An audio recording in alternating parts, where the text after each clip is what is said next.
Jadi, data yang kita punya di akun Facebook itu akan berbeda dengan data yang kita punya di LinkedIn. Sekalipun pemilik akunnya sama gitu ya.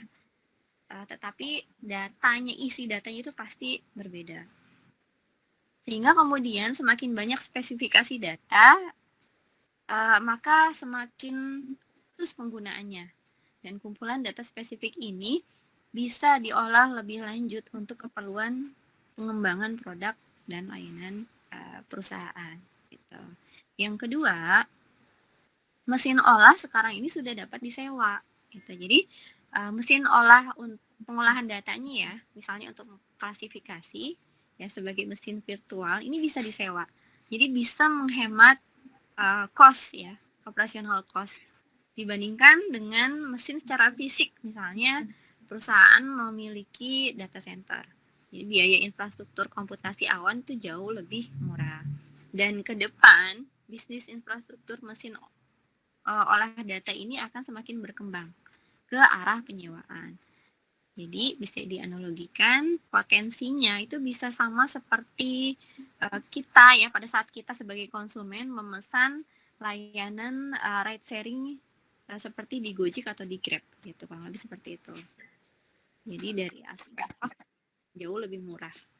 Kemudian yang ketiga, olah data akan semakin cepat. Jadi semakin banyak gadget yang digunakan oleh konsumen ya mungkin teman-teman sendiri bisa memiliki lebih dari satu smartphone ya, 2 atau mungkin 3, dan semakin banyak data juga yang bisa diambil. Gitu. Jadi nanti ke depan jumlah data akan semakin banyak lagi gitu. Sehingga tiap aplikasi yang ada di dalam gadget kita ini akan memiliki mesin pengolah data sendiri-sendiri dan akan mampu mengelola data secara real time. Lalu yang keempat, big to huge data. Jadi pergerakan tren datanya ini akan berubah dari big data menjadi huge data gitu. Jadi karenanya divisi IT ini menjadi bagian integral untuk memperkaya hubungan antara perusahaan dengan konsumen.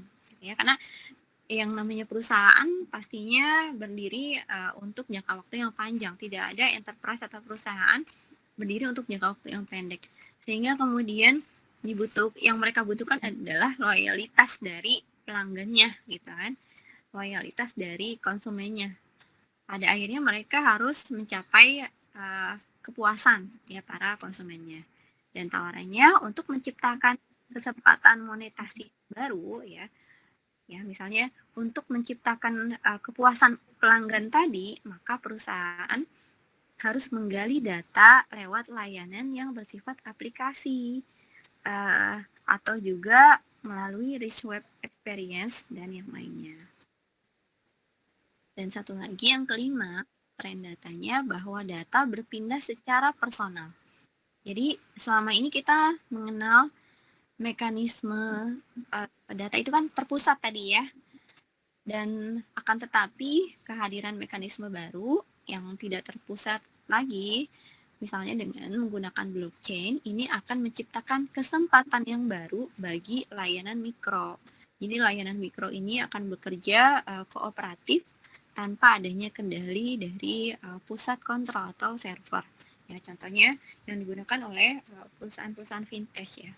Misalnya kalian pakai Dana misalnya ya, GoPay dan seterusnya seperti itu.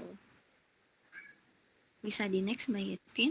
Nah ini contoh dari implementasi ya dari tren data tersebut dan dari hasil pengolahan data yang ada gitu. Mungkin teman-teman masih ingat tahun berapa ya, 2018 2019 itu kita dikejutkan dengan rapot Gojek. Jadi dengan nama laporan Kejok. Jadi Kejok ini artinya mereka mau flashback, dia mau mengevaluasi atau flashback, makanya dibalik dari Gojek menjadi Kejok. Yang isinya adalah bagaimana aktivitas kita ya para pelanggan Gojek selama menggunakan aplikasi tersebut gitu ya. Jadi di situ dinilai Jadi ini data-datanya diolah secara personal, gitu kan, secara personality. Ya, misalnya mobilitasnya B, karena selama 1 tahun itu kita berapa kali menggunakan transportasi dari Gojek gitu. Itu mereka olah data-datanya dari behavior kita selama menggunakan aplikasi tersebut. Ya, misalnya kedermawanannya C. Kenapa? Karena kita ternyata jarang ngasih tip gitu ya ke babangnya misalnya. Nah, kemudian apa yang teman-teman rasakan pada saat melihat rapot ini? Jadi secara personil kita ada dorongan untuk ya ada rasa kepuasan gitu, dari apa yang sudah uh, kita lakukan gitu, hasil flashback kita. Atau ketika misalnya ada yang kurang puas, misalnya melihat aduh kok kedermawanan saya C gitu ya, atau mungkin ada lagi apa ya itu moralitas apa ya, yang kalau kita tuh kalau sering atau jarang membatalkan orderan itu kan juga dinilai itu ya, lupa ininya apa sebetulnya. Nah, dari informasi ini kemudian mendorong konsumennya ya, mendorong kita untuk misalnya memperbaiki. Jadi, oke deh nanti berikutnya aku ngasih tip deh gitu misalnya. Jadi ada dorongan untuk konsumennya merubah behaviornya dari yang misalnya kurang menjadi lebih lagi gitu loh. Dan kemudian ya lebih puas dengan aplikasinya, jadi happy, kemudian jadi loyal gitu ya, jadi nggak mau berpindah ke aplikasi. Kemudian next, atau di sini di Tokopedia ya teman-teman pasti di handphonenya, di smartphone-nya pasti ada aplikasi belanja. Ya apalagi sekarang pandemi, kita sangat dimudahkan bisa belanja tetap aman di rumah ya, tapi tetap bisa belanja dengan cara online. Nah, kalau saya biasanya pakai Tokopedia, jadi di sana ya juga di aplikasi ini juga dimainkan data-data kita, dari data-data apa namanya profil kita, kemudian juga semua aktivitas kita, dan dari aktivitas itu juga kemudian dianalisa secara behavior kita gitu ya, misalnya kapan paling sering belanja, oh tiap awal bulan misalnya, atau di jam-jam kapan. Nah itu semuanya dianalisa sama data-data kita di sana gitu ya, sehingga kemudian ketika misalnya kita mencari suatu barang belum ketemu juga, mencari beberapa produk yang sama tetapi beda brand misalnya ya, tetapi kemudian belum berhasil ditemukan, lalu aplikasi tersebut bisa memberikan kita rekomendasi gitu secara personal ya, karena tadi trennya kan sudah mengarah kepada personality dan pengolahannya ya, misalnya kemudian memberikan notif Meta mungkin ini produk yang kamu cari gitu, bahkan notif-notif yang lain kayak misalnya uh, untuk merimain ya, mengingatkan kita, itu saya sering banget dapet misalnya Meta kamu di rumah aja, biarin kita nemenin kamu di rumah gitu kan, seperti itu. Atau Meta sudah saatnya kamu bayar tagihan dan sebagainya, itu notif-notif yang kemudian mereka aplikasi itu bisa keluarkan ya, ini dalam bentuk recommendation gitu ya, karena sudah diolah, dianalisa dari data-data yang sudah masuk. Siapa yang masukin ya, kita sendiri sebagai konsumennya ya, apa yang kita aktivitas yang kita lakukan di aplikasi tersebut itu semuanya di record gitu, direkam, diolah seperti itu. Di next dulu Mbak Yatin. Nah, atau contoh lainnya ya dari implementasi pengolahan data ini, misalnya dari web Kominfo atau dari web Kementerian Kesehatan ya, terkait dengan grafik COVID se-Indonesia. Bayangkan mereka olah dari berbagai daerah sampai maksudnya dari tingkat RT ya, kalau dari Satgas COVID ya kan, dari tingkat RT sampai tingkat provinsi itu diolah. Atau kalau di sini penanganan konteks hoax vaksin atau konteks hoax COVID. Nah, yang kemudian datanya diambil dari platform digital, dari Facebook, dari Instagram, Twitter, YouTube, TikTok, dan sebagainya. Artinya berarti data-data yang harus mereka tarik itu kan adalah data-data yang sifatnya teks atau mungkin film ya. Kalau di YouTube atau TikTok kan kita kan dalam bentuk video gitu kan, atau dalam bentuk apa namanya suara dan seterusnya gitu. Itu kemudian mereka sajikan dalam bentuk misalnya grafik atau ini dalam bentuk angka-angka gitu, seperti itu. Ya, masih banyak lagi implementasi dari hasil pengolahan data saat ini ya, yang kemudian ternyata faktanya mungkin kita bisa lihat di gambar ini. Saya ambil dari taudata.id. Ya, ini sedikit agak rumit untuk pengolahan datanya. Jadi memang kondisinya sekarang saat ini ya, bukan hanya sekedar data di-input masuk ke dalam database atau storage penyimpanan kemudian menghasilkan informasi, tetapi juga membutuhkan ini tadi berelasi atau berkorelasi dengan bahwa data itu sekarang tidak hanya dalam bentuk teks ya, dengan ragam atau variannya, lalu juga dengan berbagai macam toolsnya, dan juga teknik pengolahannya ya, misalnya clustering, kemudian klasifikasi, kemudian apalagi ya, recommendation dan seterusnya gitu. Bisa di next dulu Mbak Yeti. Nah, jadi ternyata di balik itu semua itu ada data scientist ya. Jadi mungkin teman-teman sudah sering dengar terkait dengan data science, maka kemudian data scientist ini adalah orangnya ya, orang yang pekerjaannya atau aktivitasnya adalah mengumpulkan, mengolah, dan menganalisa data sehingga dapat didapatkan insight ya, dari hasil pengolahan data tersebut bisa menjadi sesuatu yang berguna dalam mengambil sebuah decision di dalam perusahaan atau organisasi gitu. Jadi ternyata di balik apa yang kemudian kita nikmati dari rekomendasi yang kita dapatkan dari Gojek, dari Tokopedia, dari Shopee dan sebagainya, ternyata di situ ada data scientist gitu ya. Dan kemudian untuk menjadi seorang data scientist, maka yang harus dimiliki skillnya ini ada 6 hal. Pertama adalah bisnis proses ya. Bisnis prosesnya harus benar-benar difahami, karena beda perusahaan, beda enterprise pasti beda bisnis prosesnya gitu ya. Misalnya dari Gojek dengan Tokopedia misalnya bisnis prosesnya berbeda gitu. Jadi harus memahami terkait dengan bisnis proses. Kemudian yang berikutnya adalah programming gitu ya. Jadi harus bisa bahasa pemrograman. Ya, misalnya kalau di data scientist ini biasanya pada umumnya menggunakan Python misalnya ya, contoh bahasa pemrogramannya. Lalu juga harus memiliki skill matematika. Di antaranya adalah algebra, aljabar, dan kalkulus gitu minimal ya.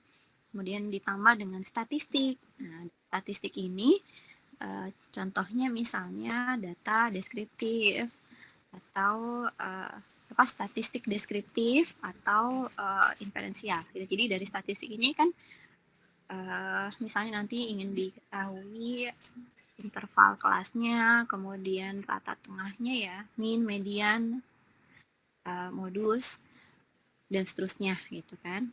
Lalu juga database, dan ada machine learning gitu. Jadi kita ini sebenarnya baru materi ini hanya sebatas intro to data science saja.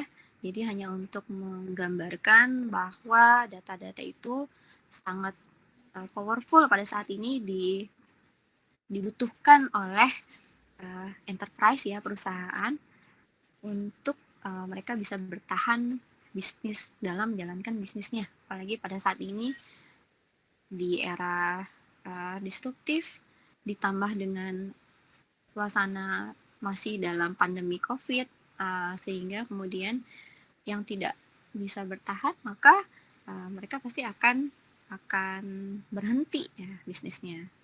Dan kemudian bagaimana potensi atau peluang mengimplementasikan data science di Indonesia, ini saya ambil dari Detiknas Dewan TIK ya, bahwa Indonesia kita punya 250 juta penduduk dengan 1.000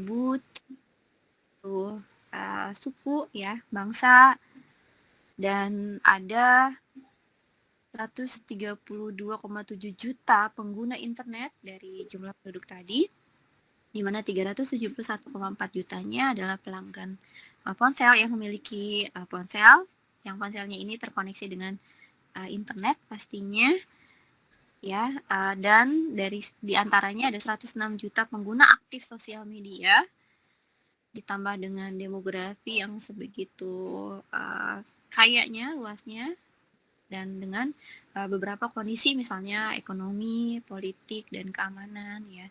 Sehingga kemudian ini menjadi potensi diimplementasikannya data kan. Jadi kita bisa bayangkan dari sini seberapa besar data itu ada gitu ya di sekitar kita, yang kemudian harus dimanfaatkan oleh enterprise, oleh organisasi bisnis ya. Dengan cara apa? Dengan teknik data science gitu ya, sehingga kemudian mereka bisa bertahan dengan bisnisnya seperti itu. Bisa di next dulu Mbak.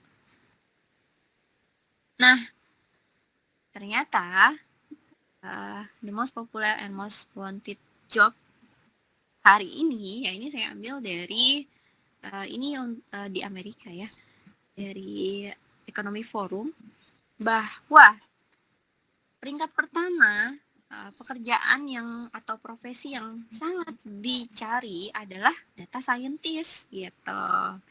Dengan di sini kalau salary dengan dolar Amerikanya adalah 114,800, kurang lebih sekitar 30 juta per bulan ya, atau 360 juta per tahun gitu. Jadi peluang banget nih untuk teman-teman, apalagi di IDS memang ada tadi ya disampaikan oleh Kak siapa tadi, Elva ya, disampaikan bahwa di jurusan software engineering memang diarahkan salah satunya adalah untuk data scientist gitu. Mungkin di next dulu Yatin. Nah, jadi kurang lebih apa yang dilakukan oleh data, jadi data itu diperlakukan kurang lebihnya seperti ini dari Cross Industry Standard Process for Data Science ya, diambil dari Chapman tahun 2000, bahwa data scientist ya yang melakukan proses pengolahan data, dia harus memahami bisnis hingga kemudian bisa didapatkan data understanding, yang kemudian dari data understanding ini akan dilakukan data preparation, jadi data-datanya itu akan misalnya melalui proses cleaning gitu ya, pembersihan data. Jadi kalau ada yang nol, yang kosong, atau yang outlier misalnya, itu harus dirapikan dulu, jadi datanya disiapkan dulu. Kemudian yang berikutnya dilakukan modeling terhadap data tersebut ya, dengan menggunakan metodologi yang ada ya, apakah misalnya data mining atau big data ya, atau dengan menggunakan machine learning. Nah, baru kemudian didapatkan hasilnya ya, outputnya, sehingga outputnya itu bisa dievaluasi, dan dari evaluasi ini kemudian dilakukan deployment. Jadi deployment ini misalnya ada proses integrasi ke server, kemudian juga misalnya diintegrasikan dengan ke aplikasinya gitu ya, sambil dipresentasikan kepada stakeholdernya bahwa informasi yang dihasilkan seperti ini gitu ya. Misal contohnya adalah recommendation seperti tadi yang kita lihat contoh-contohnya di aplikasi Gojek atau aplikasi Tokopedia. gitu. Oke, jadi ini saja materi singkat yang saya sharing. Jadi mudah-mudahan bisa memberikan insight, bisa memberikan gambaran bahwa data ini sangat powerful kalau bisa dimanfaatkan gitu. Jadi sangat sayang sekali ketika data tidak bisa dimanfaatkan oleh perusahaan, ya sehingga mereka tidak akan terseok-seok ya dalam melakukan tindakan dan keputusan bisnis gitu, karena tindakan dan keputusan bisnis adalah daily routinity yang mereka lakukan, apalagi kalau sifatnya strategis ya. Jadi mereka harus melakukan proses pengambilan keputusan secara strategik untuk bisnisnya, yang kemudian landasannya adalah informasi, dan informasi itu didapatkan dari mana? Dari data yang diolah gitu. Dan proses pengolahan data ternyata saat ini sudah tidak lagi sederhana ya, karena datanya sudah tidak lagi dalam bentuk structure, tetapi sudah structure. Jadi data scientist itu sangat dibutuhkan teman-teman. Tadi saya baru ikut juga workshop dan webinar bahwa banyak startup atau perusahaan yang kemudian, kalau startup ya mereka lebih lebih stabil pada saat ini ya menjalankan proses bisnisnya, karena mereka kita bisa lihat lah dari beberapa aplikasi yang kita pakai saat ini ya, itu kan diantaranya adalah startup yang kemudian kenapa stabil, karena itu tadi, karena mereka senantiasa melakukan inovasi-inovasi terhadap produk mereka gitu, sehingga kita bisa lihat fitur-fitur baru dari produk-produk yang mereka tawarkan gitu. Sementara perusahaan-perusahaan sekarang justru informasinya yang saya terima tadi bahwasanya banyak perusahaan besar bahkan BUMN yang pada akhirnya mereka saat ini punya PR bagaimana mengikuti behavior yang ada pada startup gitu. Dan salah satunya adalah terkait dengan kebutuhan proses pengolahan data ini. Sehingga data scientist ini sangat dibutuhkan teman-teman gitu. Jadi teman-teman bisa gabung nih ke IDS sehingga teman-teman bisa mempelajari bagaimana itu tadi ya skill-skill yang dibutuhkan oleh seorang data scientist. Jadi kalian bisa belajar bareng di IDS, kemudian bisa mengembangkan karir sebagai data scientist. Oke, itu saja yang saya sampaikan. Terima kasih atas perhatiannya. Saya kembalikan kepada Mbak Yetin. Oke, baik. Terima kasih saya ucapkan kepada Ibu Meta atas presentasinya yang sangat menarik sekali ya Bu ya. Ini membantu nih menambah wawasan mengenai bagaimana sih kekuatan dari data tersebut gitu. Jadi ternyata selama ini memang banyak sekali ya untuk data-data yang memang dibutuhkan dari berbagai perusahaan. Nah, jika dari teman-teman nih di sini yang mau jadi data scientist, maka bisa segera nih mendaftarkan di IDS, karena memang di kita juga itu akan mempelajari untuk nantinya menjadi seorang data scientist.